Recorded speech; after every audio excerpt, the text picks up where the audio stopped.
Mtazamaji, japo niseme afueni ya haraka kwa waliojeruhiwa na mkasa huo wa moto, na roho za marehemu pia ziweze kuhifadhiwa mahali palipo na wema, na Mwenyezi Mungu akaweze kuwapa faraja wazazi wa watoto wale. Tuendelee na taarifa nyingine ambapo Rais William Ruto amewataka Wakenya kutokuwa na hofu kuhusu uchaguzi mkuu wa mwaka 2027, akiwahakikishia kuwa uchaguzi huo utafanyika kwa njia ya amani na utakuwa wa huru na wa haki. Akizungumza jijini Nairobi wakati wa hafla ya maombi ya kitaifa, Rais Ruto amebaini kuwa Mungu ndiye anayefahamu iwapo atapata nafasi ya kuongoza taifa kwa awamu ya pili au la, akisisitiza kuwa iwapo atakosa nafasi hiyo, Kenya sharti isonge mbele. James Mwangi anatuarifu.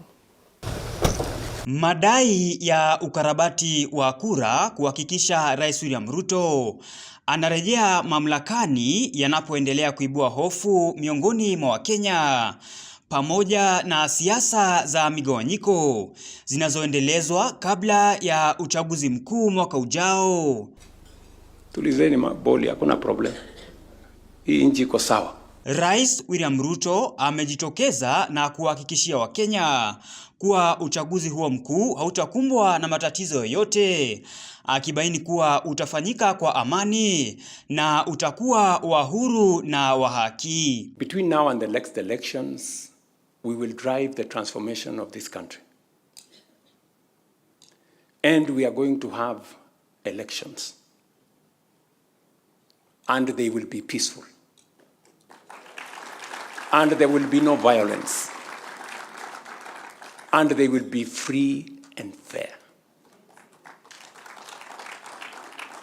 Yes, they will be free and fair.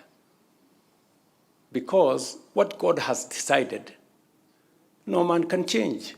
Rais akiwataka Wakenya kutokuwa na hofu kwa kuwa uchaguzi huo utaenda kulingana na mapenzi ya Mungu, na hata kama hatapata nafasi ya kurejea mamlakani kwa muhula wake wa pili, hakuna litakalositishwa. Taifa la Kenya lazima litaendelea. So relax. People are in a panic. I don't know. Ile Mungu ameamua ndio itafanyika. Yes. Si namna hiyo. Kama Mungu ameamua Ruto will get a second term, he will. Kama Mungu ameamua vingine, that's what will happen. And we will move on as a country. Yes. So relax. There's no problem. Those who believe they will divide this country, they will not. They will not succeed. They will fail. And fail spectacularly. Amewataka Wakenya kuendelea kuliombea taifa, huku akiwakosoa wanaolitakia mabaya taifa la Kenya, akibaini kuwa Kenya itaendelea kupiga hatua kimaendeleo hata mabaya yanapoenezwa kuihusu. I have no doubt in my mind that it doesn't matter how many headlines are written that Kenya is going in the wrong direction. This country will never go in the wrong direction. This nation will never go in the wrong direction.